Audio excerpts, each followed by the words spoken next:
Boa noite. Boa, moçada, tudo bem? Então, vamos lá, velho. Então, hoje, voltando para frente de matemática 26, né? 26. Voltando para frente de matemática 1.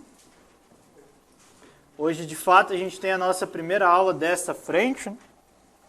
Que a gente vai ver aí a noção de conjuntos para preparar o terreno para que a gente possa começar a parte de funções. Bem, esse é um conteúdo relativamente simples, né? O que cai na ESA sobre isso aí é ainda mais simples, então não teremos nenhum problema em entender o que está rolando aí. É tudo bem de boa. Entender uma simbologia aqui, outra ali, mas é tudo muito light, né? Em geral, aqui a gente não se perde nem um pouco. Velho. Então, qual é a noção básica que você quer aqui, né?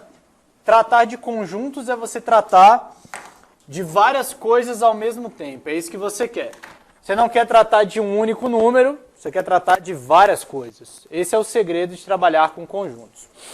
Então, no fundo, o que nós precisamos conhecer aqui são as operações que envolvem todos esses conjuntos aí, né? Então, o primeiro detalhe que a gente coloca aqui é uma notação que eu vou usar com bastante frequência, que é a noção de elemento. Então, elemento é aquilo que você pega dentro de um todo. Dentro dessa sala de aula, eu posso escolher um elemento de aluno, por exemplo. Eu posso escolher os elementos das cadeiras, os elementos dos professores, ou seja, é tudo aquilo que está dentro de alguma coisa que você define inicialmente. Essa é a ideia básica. Né? Então, tudo que a gente faz em relação a elemento e conjunto. E quando eu estou tratando desse cara, para eu dizer que ele está dentro de um conjunto, a gente usa uma notação especial. Então, a partir daqui, você cria um símbolo que é chamado de pertence. Tá? A noção de pertence, que é um ezinho meio estilizado, né? Um ezinho meio redondinho. Se por acaso estiver fora, você corta. É o jeito matemático de dizer que alguma coisa está ali dentro. Em geral, conjuntos são denotados entre chaves. Quase 100% das vezes, com raríssimas exceções. Né? Então, quando eu quero dizer que você tem um elemento dentro de um conjunto, você começa nomeando o seu conjunto, digamos um conjunto de nome A, abre uma chavinha, e aí dentro você coloca o que você quer. Né? Sei lá, faz uns trem assim. Raiz quadrada de π menos i. Pronto. Então, esse conjunto A possui 5 elementos. Oi? Mais alto? Aqui no exemplo, tá bom? Não, tranquilo. Então a gente morre ali no exemplo. Deixa eu subir esse conjuntinho aqui. Então o A que eu havia escrito antes, nem sei o que tinha mais. Acho que era 1, 0, quadrado, raiz de π menos i, né? Pronto. Então aqui é um conjunto, porque eu estou denotando entre chaves, que contém 5 elementos ali dentro. Então se eu quero falar, por exemplo, que 1 está aqui, dentro da nomenclatura que a gente criou, ficaria que um elemento pertence ao A conjunto. Pronto. Então você está dizendo que aquele cidadão está ali dentro. Se por outro lado alguém não está, como 2, você usa o símbolo com corte. Então o 2 não pertence ao conjunto A. De boa? Bem fácil, né? Bem fácil. Só se liga que o Ezinho ele é sempre virado para o conjunto, tá? É sempre em relação de elemento para conjunto. Eu quero dizer isso porque, se vocês forem estudar em alguns outros lugares, vocês podem se deparar com esse tipo de notação aqui. Ó. Isso pode ocorrer, usar o E para o outro lado. Mas se você inverte o E, você também tem que inverter a ordem dos caras. De modo que sempre fique voltado para o conjunto em questão. Tá? Isso aqui é uma notação mais estrangeira. Em geral, a gente usa essa notação aí de cima. Todos entenderam? Boa. Então, esse é o primeiro passo. Agora que a gente aprendeu a dizer como é que esses caras funcionam, o segundo passo que a gente tem aqui é tentar simplificar um pouco essa situação, criando a noção de diagramas. Então, diagramas aqui para a gente nada mais é do que você tentar fazer alguns desenhos, inicialmente abstratos, que representem as coisas que você quer. Então, em geral, quando a gente fala desse tipo de diagrama, os desenhos mais utilizados são bolinhas, né? Então, a maioria das vezes a gente vai usar aqui dentro bolas e retângulos, né? Bolas e retângulos. Então, em geral, a gente costuma, sei lá, coloca um negócio assim, colocou. Depois de fazer isso, você coloca uma certa bolinha ali dentro para dizer que você tem uma coisa dentro da outra. Se eu fosse olhar para o nosso exemplo em que eu tenho um Azinho, então denotaria isso aqui como conjunto A, e dentro dele eu colocaria cada um desses elementos. Aqui apareceria o 1, o 0, o quadradinho, a raiz de π e o menos i. Então eu só estou escrevendo o que eu tinha antes agora de uma forma de desenho, para que eu consiga visualizar aquilo que está ocorrendo. Essa aqui é a ferramenta mais poderosa que a gente tem que conhecer para resolver os exercícios. Eu diria que, sei lá, todas as questões que caíram na ESA até hoje, a gente resolve por desenho. Você faz um desenho simples que lhe convém, a partir desse desenho você consegue olhar precisamente o que está ocorrendo. E aí, bicho, aqui começa a surgir algumas questões importantes, né? Eu fiz esse desenho aí, por exemplo, e coloquei um conjuntinho dentro do outro. Mas nada me impediria, por exemplo, de construir um conjunto aqui, né? Por que não? Então, o jeito que você faz o seu desenho pode ter implicações diferentes. Aqui, por exemplo, o meu conjunto está todo dentro da caixa. E aqui eu tenho uma parte dentro e uma parte fora da caixa. Isso quer dizer, por exemplo, que todos os elementos do A estão dentro da caixa aqui. Enquanto nesse desenho, eu tenho elementos que estão em A e elementos que não estão nessa... elementos que estão dentro da caixa e elementos que não estariam nessa caixa. Certinho? Para tentar traduzir esse desenho, a gente vai criar algumas operações aqui dentro.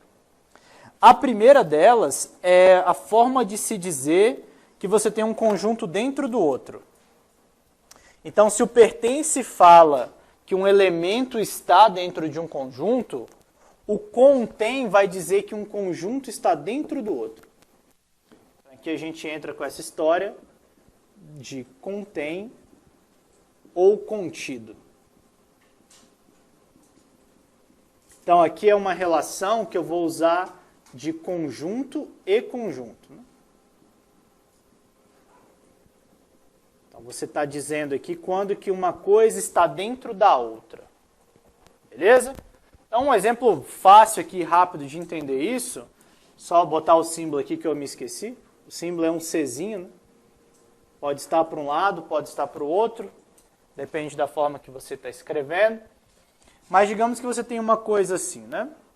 Você desenha lá o conjunto A como sendo os números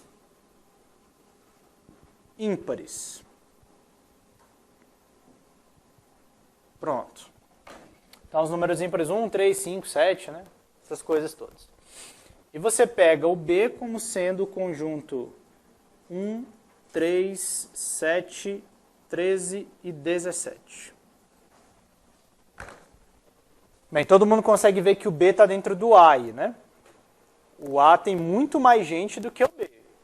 O A, por exemplo, teria o 9, que eu não tenho aqui embaixo. O A teria o 22, ou 21, que eu não tenho aqui embaixo. Então, aqui o meu B, ele está contido no A. E aí, para dizer isso, o que a gente fala é que o B está contido, aí eu uso a ideia do seu Czinho, no meu conjunto A. Então, isso aí você está dizendo em termos de desenho que você tem um conjunto B grandão e dentro do conjunto B você tomou um conjunto A. Ele está totalmente ali dentro. Todos entenderam? Você poderia inverter o símbolo, né? Nada impede. Você poderia falar que o A contém o B. Aqui é só uma forma diferente de ler. Né? Ou o B, que é menor, está contido no A, que é maior, ou o contrário, o A, que é o grande, contém o conjunto B, que é o pequeno. Então, você só inverte de lado nessa ordem. Quando você fala de uma coisa do pequeno para o grande, ou do grande para o pequeno. Agora, se você pega aí nesse mesmo exemplo e constrói um C como sendo 1, 2 e 3, a coisa muda de figura, né? Porque como é que ficaria 1, 2 e 3 aí nessa jogada? Esse cidadão não está nos números ímpares, porque o 2 está aqui dentro. E ele também não está no B, né? Porque o 2 está aí para atrapalhar.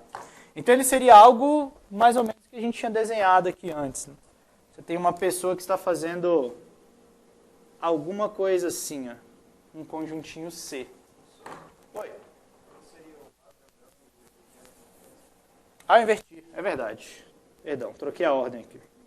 Obrigado. B e A.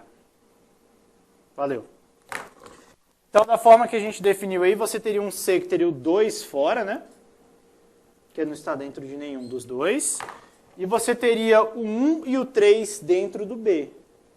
1 e o 3 dentro do B, em especial, esses números estariam dentro do conjunto A. Só que aqui, ó, eles não estão contidos, né? Então a gente pode fazer a mesma coisa de antes e cortar, se assim quiser.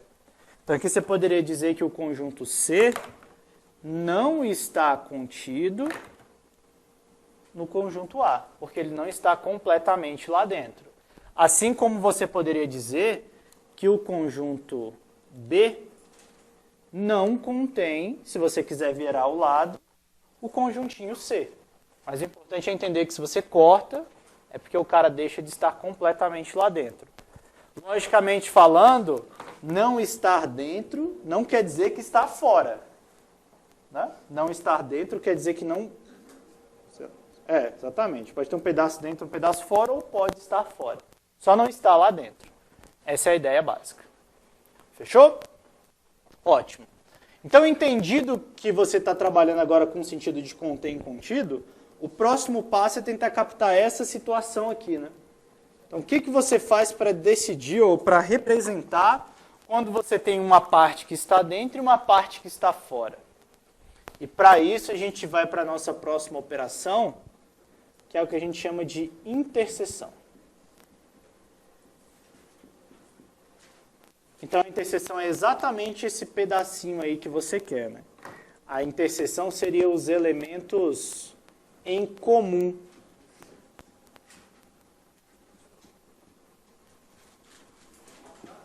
Oi. Qual pedaço agora? Lá do começo? Não sei. Será que... Deve ser esse, né? Está com delay de 1 minuto? Imagino que seja esse. Então, diagrama aí para... Quem perguntou? Pedro, a ideia do diagrama é só você pegar aquilo que você tinha antes escrito de uma forma aberta e representar isso por um desenho. Então, nada mais fiz do que olhar os elementos que aqui havia escrito dentro da nomenclatura de chave e fazer um desenho e colocar essa galera dentro. Simples assim. Aqui, por exemplo, no meu segundo desenho, eu poderia colocar os outros elementos, né, que seria o 7, o 13 e o 17. De modo que você tem aí dentro do B 1, 3, 7, 13, 17. O meu Czinho seria 1, 2 e 3. E o A tem uma cacetada de gente. Não dá para dizer todo mundo, né? Que os números ímpares são infinitos. Não tem como representar todo mundo aí dentro. Então só se liga nisso. Diagrama nada mais é do que um desenho. De qualquer forma que você fizer, do jeito que você quiser. Desde que você consiga representar perfeitamente aquilo que tinha antes. Então, voltando aqui para o meu raciocínio, interseção vai tentar captar aqueles caras que estão simultaneamente ali, né? Os elementos em comum. O símbolo desse chapa aí é um U de cabeça para baixo. Então, notem que sempre que eu pedir, ou o exercício pedir para que vocês procurem as interseções, você tem que gerar um conjunto novo. Não tem para onde correr. Então, se você pega lá o conjuntinho 1, 3 e 5, e o conjuntinho B como 1, 2 e 3, se a questão pedir para vocês a interseção dessa galera, ou seja, o A interseção B, o que você vai procurar é um novo conjunto com os elementos em comum. Então aqui ele aponta para mim, para o número 1 e para o número 3. Você separa aquelas pessoas que estão simultaneamente nos dois desenhos. Diga aí. Interseção? Elemento em comum, tem que estar nos dois. Então eu olho aqui, ó, os números que estão no A e no B, 1, 3. O 5 está em cima, mas não está embaixo. O 2 está embaixo, mas não está em cima. Então, o 1 e o 3 está em todo mundo. Então, a interseção, ou seja, o que é comum ao A e ao B, são os números 1 e 3. Sacou? E como é que ficaria num desenho? Você põe lá um certo conjunto A, põe um certo conjunto B. Em comum, tem que aparecer o 1 e o 3. Somente no A apareceria o 5 e somente no B apareceria o 2. Então você faz o desenho para tentar clarear a situação que a gente tem ali dentro. Então a gente está, de certa forma, só separando os elementos de uma forma mais visível. Próxima operação é o seguinte, ó, beleza. Já que é possível separar os elementos em comum, também é possível juntar todo mundo. Você pode criar um conjunto maior, em que vai ter todo mundo aí dentro. E aí a gente chama esse conjunto maior de união. E a união vai ter por símbolo um U para cima agora, né? Um U de fato. Então isso daqui tem essa propriedade, ele vem para juntar conjuntos. Então quando a gente fala isso, é juntar os elementos de um conjunto, né?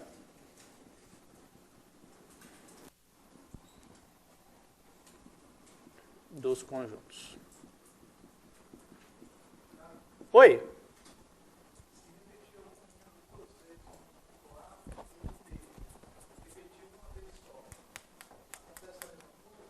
Acontece porque agora a gente não está olhando para a quantidade de números, a gente está olhando para um número. Aqui, ó, do mesmo jeito que a gente criou aquele exemplo ali. Se você escreve que o A é 1, 3 e 5, botar os mesmos elementos, e que o B é 1, 2 e 3, eles possuem elementos em comum. Então, se eu pedir agora a união dessa galera, a união com B, eu não vou precisar escrever o 1 duas vezes, porque é a mesma pessoa. Então aqui você põe 1. Não precisa colocar 1,1. Repetição é a mesma coisa. Você não está criando gente nova. 1. A união tem que juntar tudo. Então tem que aparecer o 1, o 3, o 5 e o 2 perdido que está lá embaixo. E a ordem tanto faz, desde que você coloque todo mundo nesse novo conjunto sem repetir. Né? Em termos de desenho, o que seria isso? O A união com B agora fica um pouco mais complicado de se expressar. Então a gente começa a usar a ideia das pinturas. Ó. A interseção seria este pedaço, 1 e 3. E o que vem a ser a união? Tem o pedacinho que está no meio, que é 1 e 3. Tem o 2, que nós já sabíamos que ficava aqui. E o 5 que ficaria lá. Mas como eu quero que todo mundo apareça, a minha pintura agora tem que envolver todos os conjuntos. Então você pinta tudo que está acontecendo aí dentro. Então a pintura é a separação que eu faço. Neste pedacinho eu teria somente os elementos comuns. E nessa pintura eu estou pegando todo mundo que está no A e que está no B. Então você pegou o 1, 2, o 3 e o 5, que é exatamente os numerozinhos que tínhamos ali em cima. Beleza? Muito fácil, né? Muito, muito, muito fácil. Dá um tempinho aí para vocês copiarem tudo para a gente começar as operações mais complicadas agora.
Vamos lá?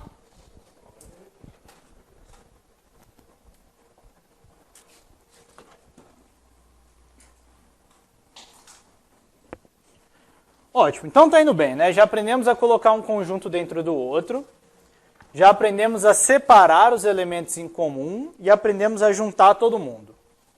O que nós vamos fazer agora é pegar os elementos exclusivos, né? Aqueles caras que estão perdidos em só um dos dois. Tentar fazer essa separação. E a operação que faz isso é o que a gente chama de operação diferença. Cujo símbolozinho vai ser um sinal de menos. A maioria das vezes é um sinal de menos.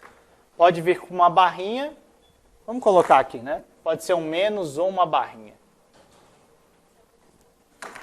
Mas sempre é aquela galera que você está retirando aquilo que você não quer.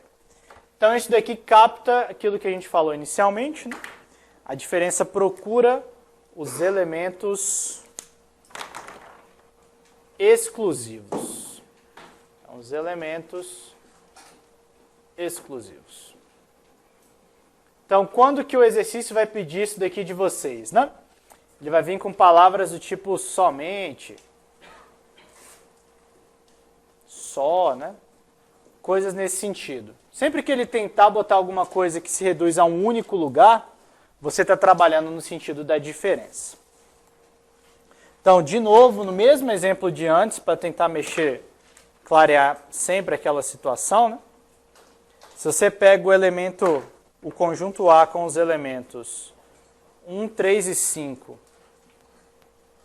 e pega o B com os elementos 1, 2 e 3, aí a gente vai ver um problema aqui, né? Quem seria o A menos o B? Então, o que eu estou querendo ver com isso? Eu estou querendo ver aqueles elementos que estão em A, mas não estão em B. Ou seja, quem são os elementos que estão só no A em relação ao B? Isso é importante, né?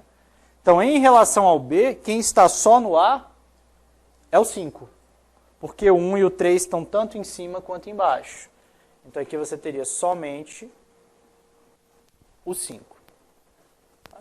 Se a gente colocasse um terceiro conjunto aqui e eu botasse 1, 4 e 6, a coisa muda.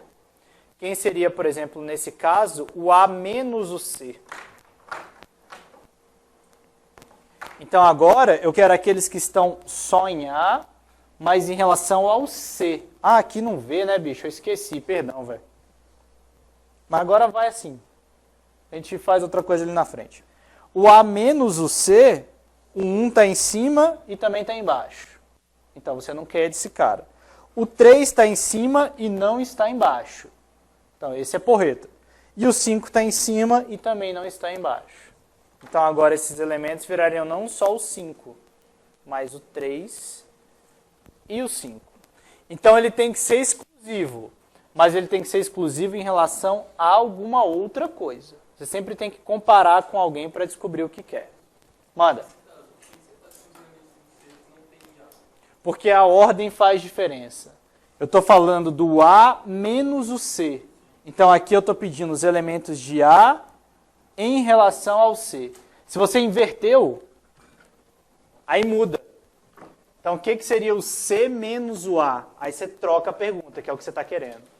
O C menos o A agora seria quem está em C, mas não está no A. Então, eu vou olhar de baixo para cima. O 1 está nos dois, você não quer. O 4 está no C, mas não está lá. E o 6 está no C, mas não está lá. Então, a resposta viraria 4 e 6. Então, a ordem da operação faz diferença. Quem vem primeiro muda a resposta. Então, é diferente você perguntar de A menos C e perguntar de C menos A. Se liga que nas outras não muda, né? Se você pedisse o que está no B interseção no A, é a mesma coisa do que está no A interseção B, porque é os elementos em comum. Então, quem está no A e no B e quem está no B e no A é a mesma coisa. A ordem não importa. Aqui muda. Tá? Então, aqui faz toda a diferença quando você quer fazer essa estrutura dar certo. Oi? Se tiver nos dois, dá pra fazer isso. Exatamente. Se você tiver um conjunto dentro do outro, aí não tem nenhum elemento exclusivo, você tem um conjunto vazio. Em termos de desenho, como é que funciona, né? Vamos pensar aqui, ó. Oi.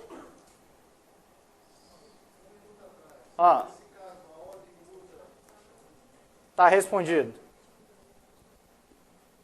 Quando ele chegar mais um minuto à frente, já tem a resposta. Então, A em relação ao B, né? A gente tem o desenho pronto ali, então vai ficar fácil. Aqui seria o 5, 1 e o 3 e o conjunto 2. Então, quem seriam as diferenças agora? A interseção é o chapa do meio. A união você pegou tudo.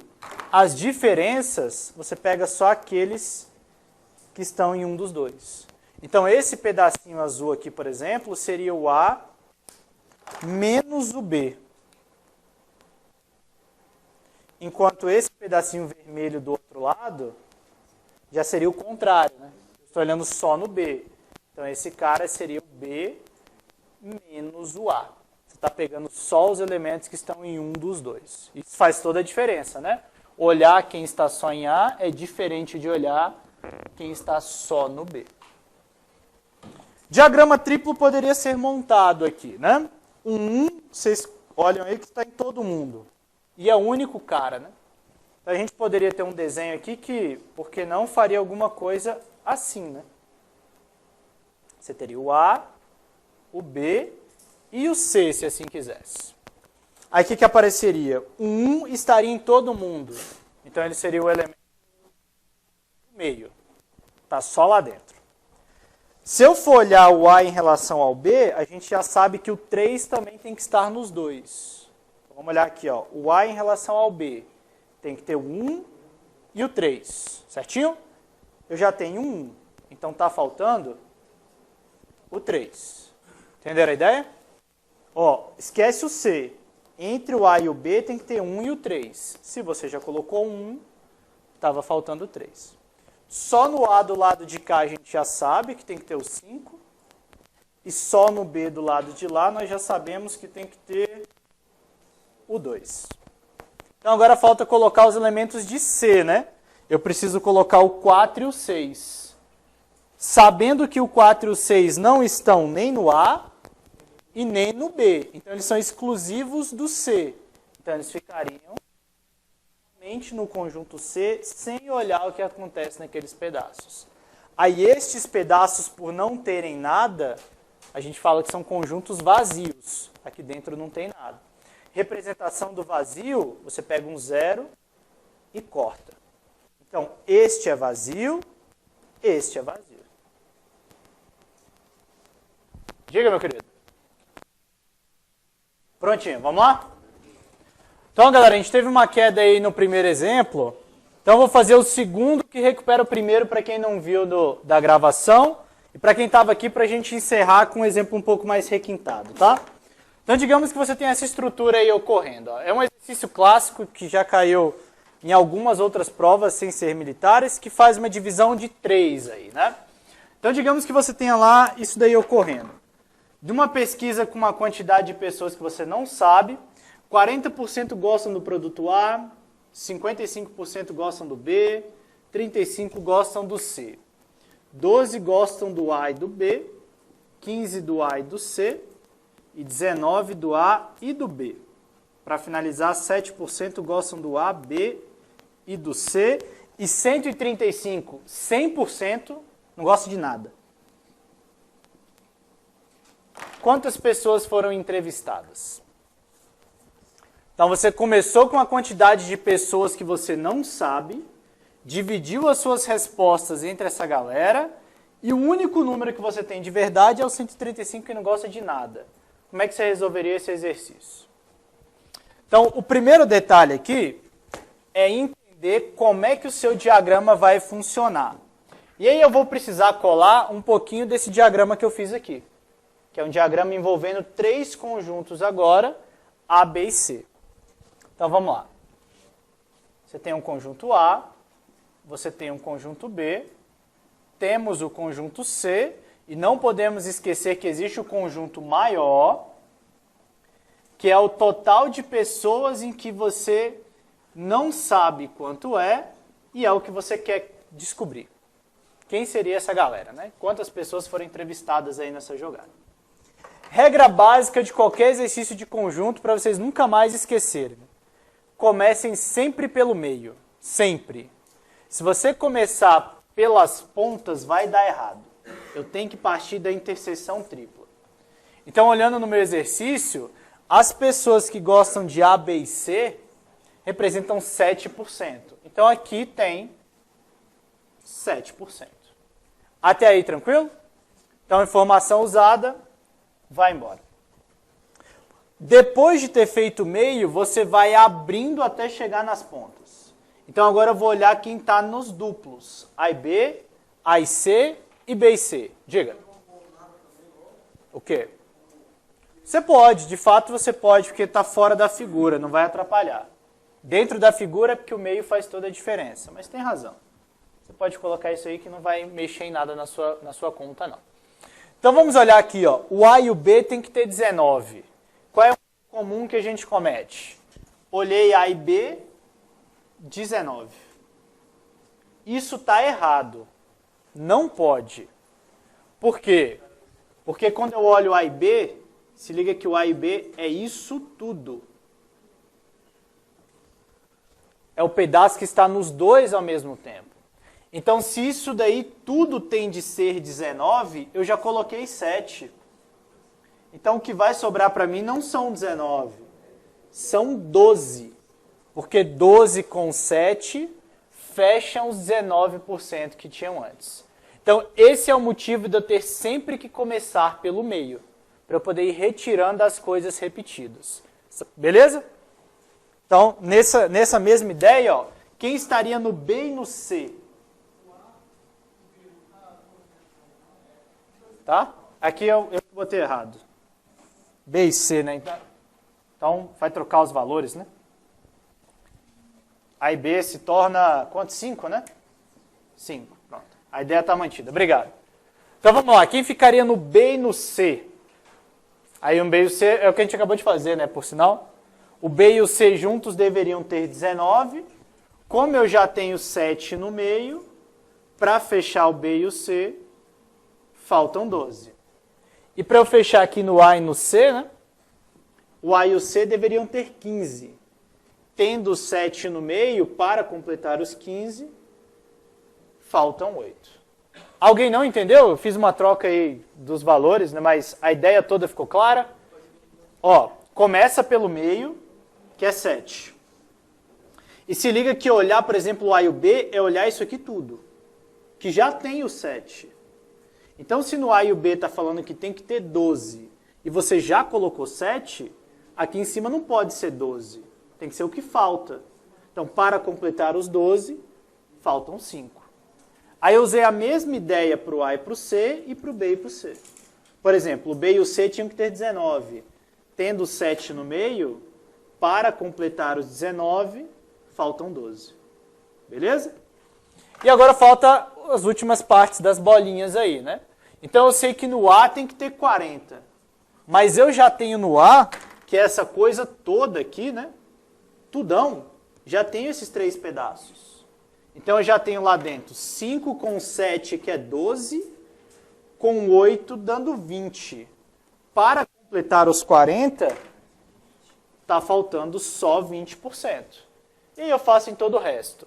No B tinha que ter 55, eu já tenho 24, para os 55 falta 31. E no C nós temos 35. Aqui dentro eu já tenho 19, com 8, 27, para 35 falta 8, né? 8%. Então se eu não errei nenhuma sominha aí, esses são os valores do exercício. Agora como é que eu termino tudo? Aí vem a parte interessante final aqui, né? Quando você olha dentro da bolinha, está em porcentagem. Quando você olha fora da bolinha, você tem um número. Então, alguma coisa aqui não está fechando, né? Dentro está em porcentagem, fora não está. Então, eu preciso descobrir que porcentagem é essa. E essa é a parte fácil, né? Tudo aqui tem que dar quantos por cento? 100. Então, eu não sei as pessoas, mas eu sei que isso tem que dar 100%. Mas o que eu já tenho, né, para facilitar a minha vida?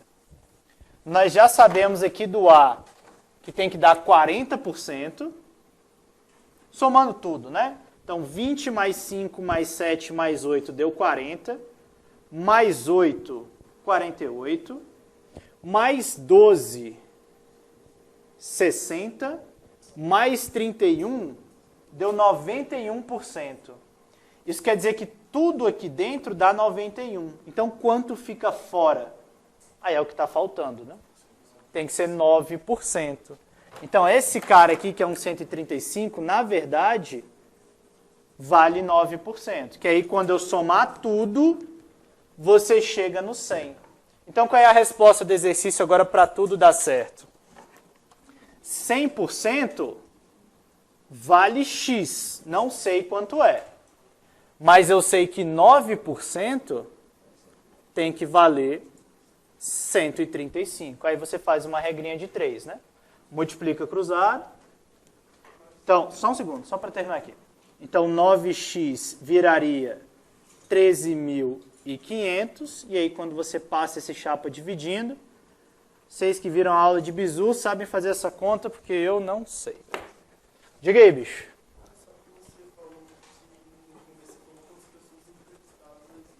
Exatamente. Esses 9% corresponde aos 35%. Os entrevistados seriam 100%. Então, 100% é aquilo que eu não sei. Mesmo sabendo que os 9% corresponde aos 35% que nós sabemos. Quanto dá isso aqui? Deixa eu ver. Dá 45. Pronto. Então, o total de pessoas entrevistadas aqui, 1.500. Em relação a conjuntos, isso é o que mais difícil pode aparecer, tá? Em geral, cai-se coisa com 2. Se cair com 3, é disso que vocês vão encontrar lá. Valeu? Um abraço para vocês e até quarta-feira, velho.